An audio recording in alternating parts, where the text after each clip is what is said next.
Today I'm going to be discussing Unit 1. Chapter 1 is the very beginning of our understanding of communication within these 3 chapters in Unit 1.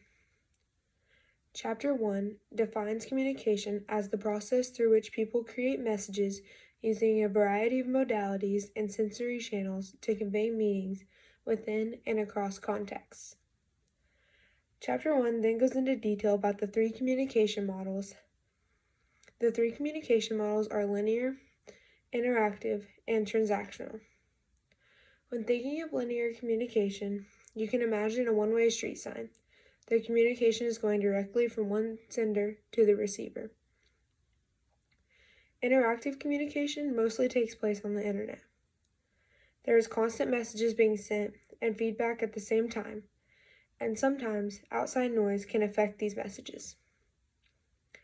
The last is the transactional model, which is face-to-face communication or telephone communication where the sender and receiver take turns to communicate.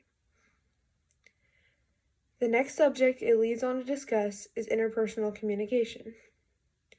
I personally never thought of my communication to be interpersonal and never really knew what interpersonal communication was. I also never took the time to understand how important it was in relationships. Interpersonal communication is defined in our book as a dynamic form of communication between 2 or more people in which the messages exchanged significantly influence their thoughts, emotions, behaviors, and relationships. After reading Chapter 1, I would agree with this and now understand how fully it can affect my relationships and my mental health. Another point Chapter 1 touches on is online communication and how useful it is. Being in Generation Z, I knew how much I depend on online communication. It has become an essential part of my everyday life, for sure. Then, on to Chapter 2. Within Chapter 2, there's a multitude of things discussed, but most importantly is our sense of self. The book goes on to include self-concept, self-awareness, self-disclosure, self-esteem, and online self. All of these are important components when improving yourself. They are also extremely powerful in bettering your interpersonal communication and relationships. Self-esteem was an important topic to me within the chapter. According to our book, receiving others' approval or criticism will boost or undermine your self-esteem. I believe this to be true and think many of us could relate to this. Growing up, everyone wants to be approved of, and no one wants to be criticized. This part of the book, I think, is one of the most relatable parts. It goes on to explain how having a higher or lower self-esteem can affect the person we are and how we truly see ourselves. Another part it touches on is our ideal self. Our ideal self is basically the perfect version of ourselves, and is a self-concept of ourselves that we will probably never obtain. I struggle with searching for my ideal self in the mirror, and it has affected my self-esteem in a very negative way at times. And I can find myself surrounded with pressure and anxiety to be this ideal version of myself. Another point this chapter touches on is self-awareness. They go on to define it as when you have the ability to view yourself as a unique person, distinct from your surrounding environment, and to reflect on your thoughts, feelings, and behavior. I think this was an important part of this chapter because moving forward, I think my self-awareness must improve in order to have more effective communication in my interpersonal communication. I can sometimes see my views or struggles in a relationship as unimportant or less than, and I will not share them until I am completely torn up about these struggles, and then will proceed to cause more problems within the relationship.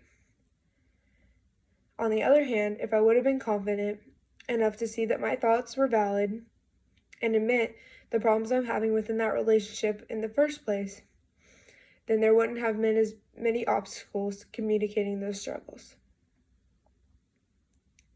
Lastly, Chapter 3.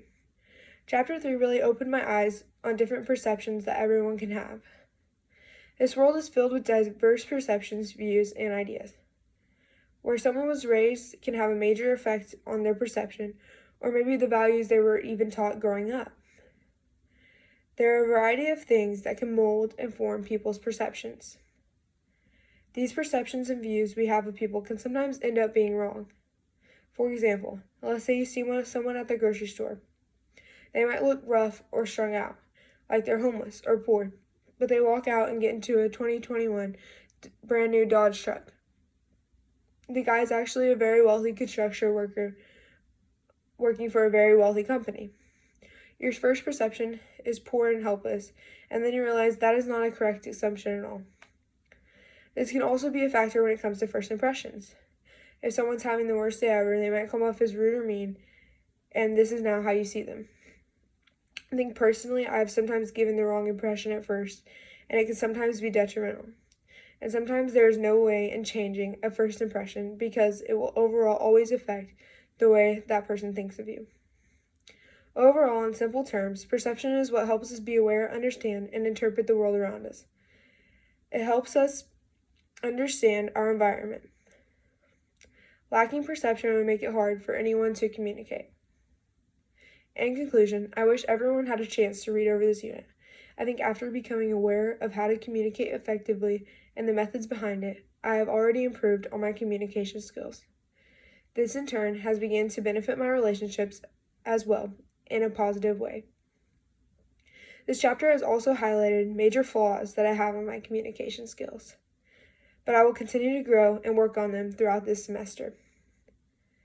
2 questions I had is how is everyone doing understanding this unit, and did you discover any personal communication flaws that you had within yourself? Thank you.